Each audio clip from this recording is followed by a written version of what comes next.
வணக்கம். வக்ரதுண்ட மகாகாய சூரியகோடி சமப்பிரபக அவிக்னம் குருமே தேவ சர்வகாரியேஷு சர்வதா. தென்னாட்டுடைய சிவனே போற்றி, என் நாட்டவர்க்கும் இறைவா போற்றி. நண்பர்களே, இந்த புத்தம் புதிய வீடியோவில் உங்கள் அத்துணை பேரையும் சந்திப்பதில் மிக்க மகிழ்ச்சி கொள்கிறேன்.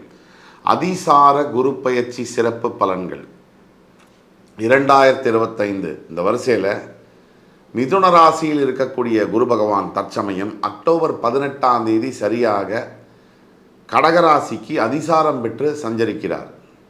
கடகராசியில் அக்டோபர் 18லேருந்து டிசம்பர் 3 வரைக்கும் குரு பகவான் இருப்பார். இந்த 45 நாளைக்கான பலன்கள் 12 ராசிக்கு அந்த வரிசையில் பார்த்துட்டு வரும்போது இன்றைக்கி நம்ம பேச போகிறது தனுசு ராசி. தனுசு ராசி காலபுருஷனுடைய 9ஆம் வீடு தனுசு ராசி. மூலம், பூராடம், உத்திராடம் நட்சத்திரங்களை பெற்றுக்கொண்ட தனுசு ராசி. தற்சமயம் தனுசு ராசிக்கு சரியாக 7ஆம் இடத்துல மிதுன ராசியில் இருக்கக்கூடிய குரு பகவானுடைய நேரடி பார்வை தனுசு ராசிக்கு வந்து கொண்டு இருக்கின்ற இந்த சூழ்நிலையில் ராசிக்கு 8ஆம் இடத்தில் மறையப் போகின்ற குரு பகவான். இதனால் என்ன பலாபலன்கள், இதை பற்றி விரிவாக பார்க்கலாம். அதுக்கு முன்னாடி தனுசு ராசி நேயர்களை பற்றி சுருக்கமாக 3 முதல் 4 பாயிண்ட் பார்த்துடலாம். தனுசு ராசி அதிகமாக லட்சியங்களை உடைய ராசி. பிடிவாதம்னா உச்சக்கட்ட வைராக்கியம் பிடிவாதம் உடைய ராசி. பிடிவாதமும் இருக்கும், வைராக்கியமும் இருக்கும். தேவையில்லாதது பிடிவாதம், தேவையுள்ள விஷயம் வைராக்கியம்.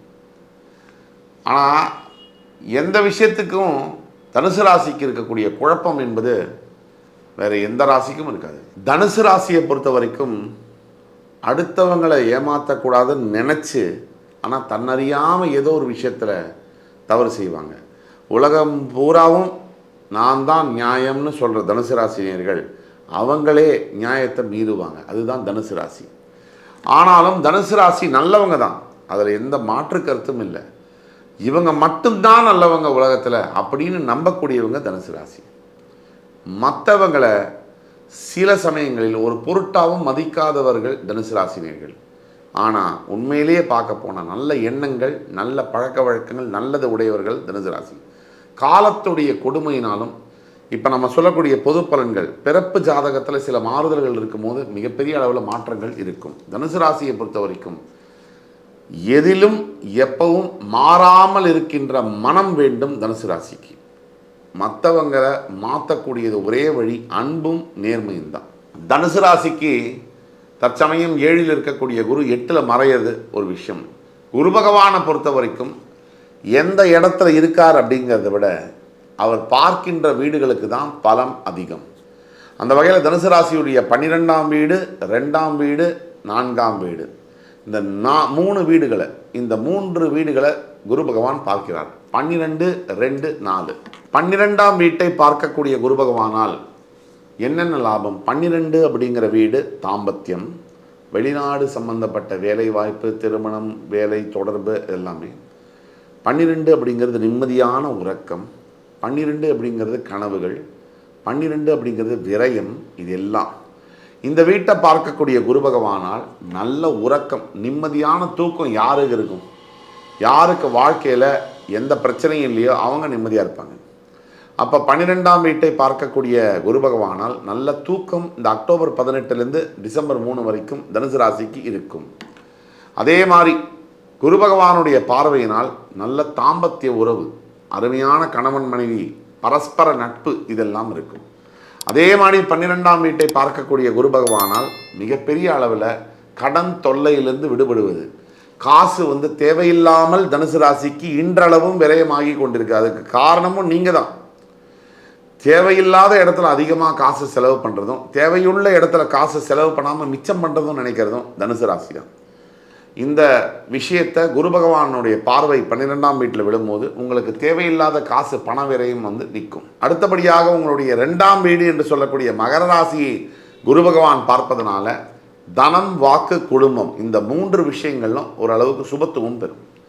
தன வரவு, பணம் தங்குற இடம் 2ஆம் இடம், பணம் சம்பாதிக்கிறது 11. அப்போ குருவுடைய பார்வை என்ன செய்யும் அப்படின்னா தனுசுக்கு இன்கம்மை இன்க்ரீஸ் பண்ணி கொடுக்கும். ரொம்ப வருஷம் ஆச்சு சார், பணம் இன்க்ரிமெண்ட்டு கேட்டு கம்பெனியில் அப்ரூவ் பண்ணிடுவாங்க.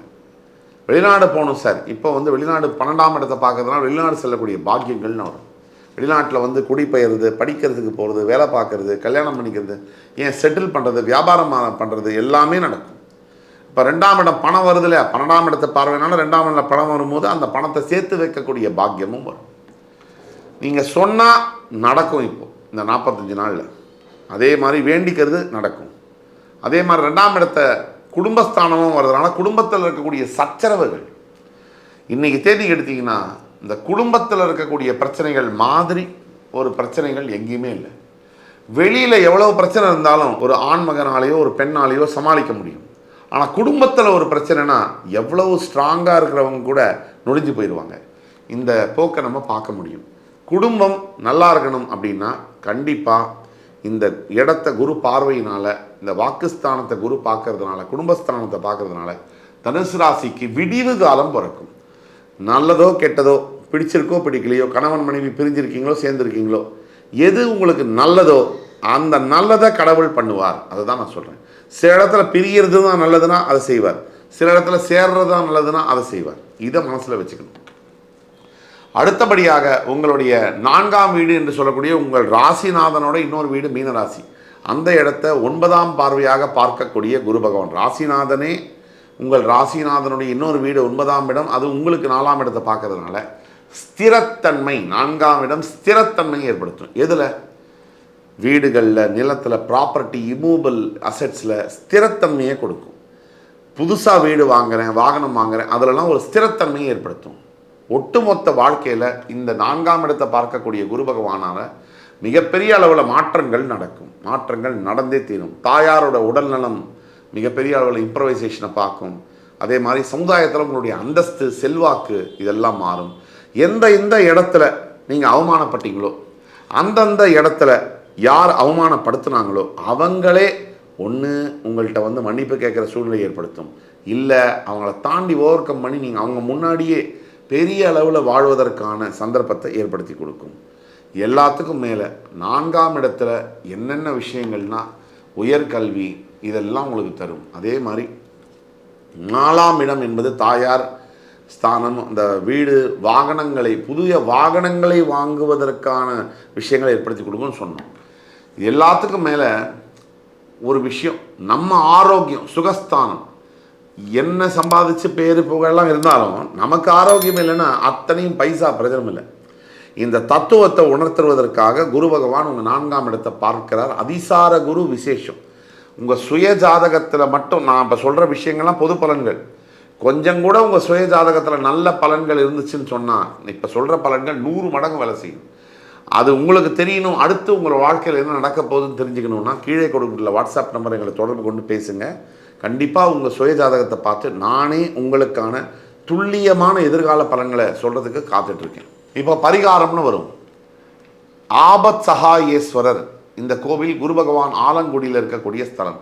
இந்த கோவிலுக்கு போகலாம், என்னால் போக முடியல சார், எனக்கு வசதி இல்லை, நேரமும் இல்லை, பணமும் இல்லை அப்படின்னா தட்சிணாமூர்த்தி சுவாமியுடைய ஒரு படத்தை வீட்டில் வச்சு வியாழக்கிழமை தோறும் அவருக்கு பூஜை செய்து, அவருக்கு அர்ச்சனை செய்து, வீட்டுக்கு அருகாமையில் இருக்கக்கூடிய நவகிரகங்களில் இருக்கக்கூடிய குரு பகவானை வந்து அவருக்கு அர்ச்சனை செய்து, சின்ன குரு பகவானுடைய மஞ்சள் வஸ்திர ஆடை அவருக்கு சாத்தி அவரை வழிபட அப்போ பாருங்கள் வித்தியாசத்தை.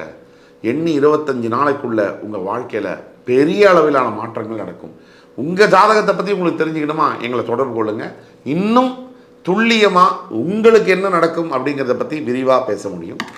இந்த எபிசோடு உங்களுக்கு பிடிச்சிருக்கும்னு நம்புகிறேன். அடுத்து வரும் காணொலியில் வேறொரு சந்தர்ப்பத்தில் உங்களை சந்திக்கும் வரை உங்களிடமிருந்து விடைபெறுவது உங்கள் சுபாஷ் பாலகிருஷ்ணன். நன்றி, வணக்கம், வாழ்க வளமுடன்.